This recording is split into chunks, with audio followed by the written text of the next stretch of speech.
Hello, everyone. This is another edition of WHUR's News Corner. I am Candice Adkins-Wilson, and today I have with us Congresswoman Maxine Waters joining us for a great interview for WHUR's News Corner. Congresswoman Waters, thank you for joining us. You're so welcome, and I'm so delighted that you asked me to join you today. I'd like to do a lot more with Howard, and we get so tied down on the Hill, we don't get a chance to interact, particularly those of us in the Black Caucus, in ways that we would like. So I'm very pleased that during this holiday season, where we have a little more time and we're in our districts, we can interact with you, such as we're doing now on WHUR. Thank you. You're quite welcome, and we are going to do better in 2023 together. It's so busy up on the Hill.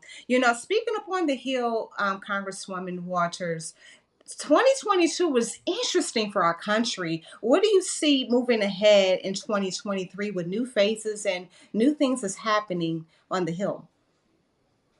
Well, first of all, we're in a different situation going into 2023, and that is the Republicans have a majority in the House, but we still maintain a slight lead in the Senate, and we have the presidency. So we've got to figure out how to get our bills to the president for signature. And that means, what are we going to do as we deal with these Republicans? Some of us still remember that they're insurrectionists in the Congress of the United States who we don't like to have to deal with. But again, we're going to have to figure this out. 2022 was more than interesting. We saw an undermining of our democracy by the insurrectionists who basically invaded the Capitol.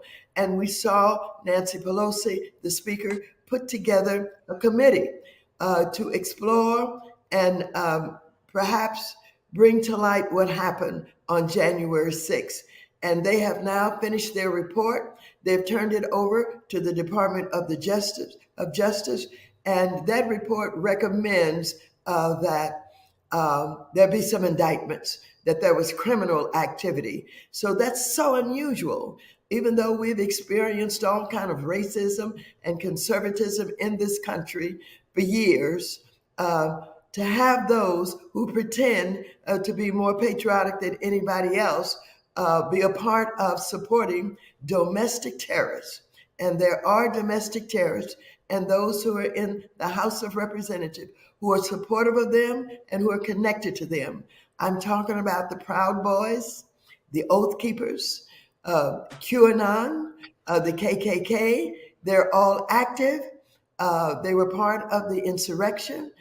They're still out there practicing their weapons in isolated areas of this country where they practice shooting their guns, et cetera, et cetera. And so we're going to have to deal with that. We can't back down. At the same time, we've got to move forward to do what we need to do to represent the people of this country and try and pass legislation still to deal with the housing problem and with homelessness and with health care and all of that the people of this country deserve. And so we're going to have to figure out how to get it done, but we can't forget whom we're dealing with. We're approaching MLK holiday weekend, and what's interesting in 2023, we're still dealing with some of the issues that you just spoke with.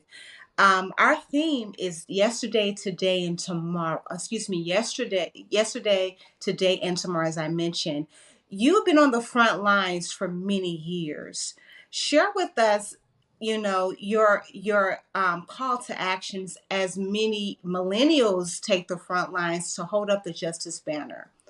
I'm going to read you a quote from one of the many famous quotes of Dr. Martin Luther King, who was perhaps one of the most articulate human beings that the world would get to know very intimately because of the way that he lived his life.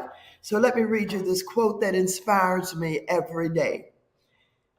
The quote is this: "There comes a time when one must take a position that is neither safe nor political nor popular, but he must take it because conscience tells him it's right. And even though it's spoken in the masculine gender, that's for all of us. And I believe that very strongly. And that's how I've lived my life. And that's how I will continue to live my life. I will always take a position that's not always safe. I've been highly criticized. I've been threatened. I've been threatened to be killed. My position is not always popular, but it is popular from the people that I care so much about. And so I take these positions because my conscience tells me it's the right thing to do, as Martin Luther King has said here. So, unquote. Thank you very much. We have so many millennials that feel that there isn't a next Dr. King or someone in the civil rights era that can hold up that justice banner. Do you think there needs to be a next? Because right now, what we're seeing that there's pockets of groups doing their thing, their own movements, civil rights movement, the Black Lives Matter. There's a movement that took place and in Minnesota with the murder of George Floyd, and of course in 2015 with Michael Brown, the list goes on. Do you see it being another next? Well, here's what I see, particularly as we focus on Dr. Martin Luther King and his leadership. His leadership was meant to inspire and empower. No one individual can create the change that is needed in this country in order to have the kind of justice and equality that he aspired to. And let me just read another quote from Dr. Martin Luther King that talks about um, inspiring and involvement. He said, and I quote, "I have a dream that my four little children will one day live in a nation where they will not be judged by the color of their skin, but by the content of their character." And so it was not about whether or not there's ever going to be another Dr. Martin Luther King, someone like him that can inspire and do what he did. It's about what each of us are going to do in order to bring about justice and equality. What is our responsibility? Is our responsibility to just say, oh, I wish that we had another person like Dr. Martin Luther King? No, it's about examining your own life and figure out how you're living your life. Are you living the kind of life of integrity and the kind of life that absolutely respects justice? And are you willing to fight for equality no matter where you are, whether or not you're, an educator teaching, whether or not you're in politics representing communities, whether or not you're a doctor or a lawyer or an Indian chief, as they would say, or whether or not you're a janitor, wherever you are, when the opportunity presents itself for you to speak up, for an action that you must take, where you see inequality and unfairness, and you can do something about it, do you sit back and say, well, I don't want to jeopardize my job, or I'm proud to be the only one in this position, or do you take action? And that's what this is all about. When we talk about where we're going and how we move forward, yes, Black Lives Matter is extraordinarily important. And they took on the confrontation for justice and fairness in a way that even the civil rights movement did not do. The civil rights movement took it on where it was completely confrontation, but it was with nonviolence, and it was a confrontation that helped to elevate the issues and confront the domestic terrorists, et cetera, et cetera. The civil rights movement marched and they prayed and they petitioned their elected officials. They forced legislation through harassing practically in a very respectful way the elected officials who had the responsibility for creating legislation of fairness and justice. So we all must do it in whatever ways that we can. Many of our young people now talk about, what are we going to do to close the wealth gap? And that's on the minds of not only millennials, but others who see the financial situation is such that we have been robbed of our ability to have wealth. And that's what the reparations movement is all about. And so, whether it's reparations, Black Lives Matter, or constant confrontations, we must all be a part of it. That's what Dr. Martin Luther King wanted. This is a great time for Black women in 2022. I know that you're proud.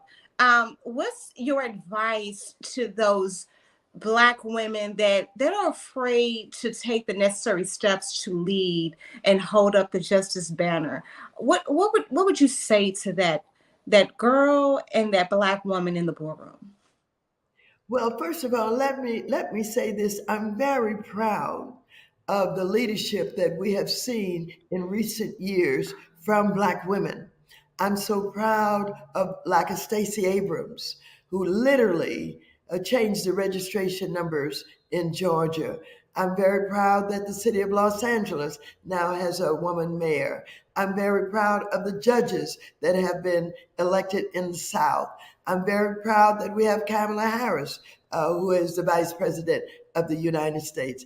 I'm very proud of a lot of the leadership that we have seen emerge.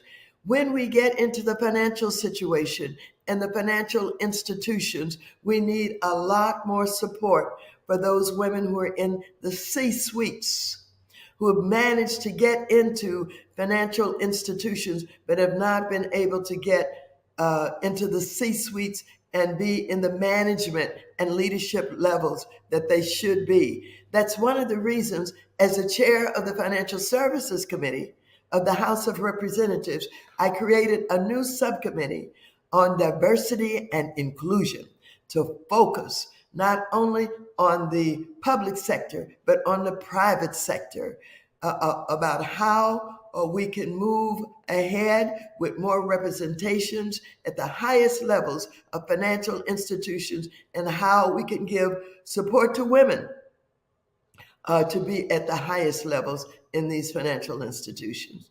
And so I think there's a lot to be said about the movement as we have seen it grow among Black women, and a lot to be said about we need to give more support to them, and a lot to be said about for those who are willing to step out and to take chances. We applaud them, and we want them to keep doing it. Okay, this is my last question. The devil in the details. Um, I, as I said, Black history is around the corner, and corporations are beginning to honor our culture. For you, Congresswoman, is there someone in Black history, one of our ancestors, that you would have loved to work with, and you will want to be on the front lines with, and because of their character and what they contribute to our country and our culture, who would that be? Well, there's so many, it's hard for me to pick one. But let me say ones that names that people would recognize. They would recognize Barbara Jordan and Shirley Chisholm.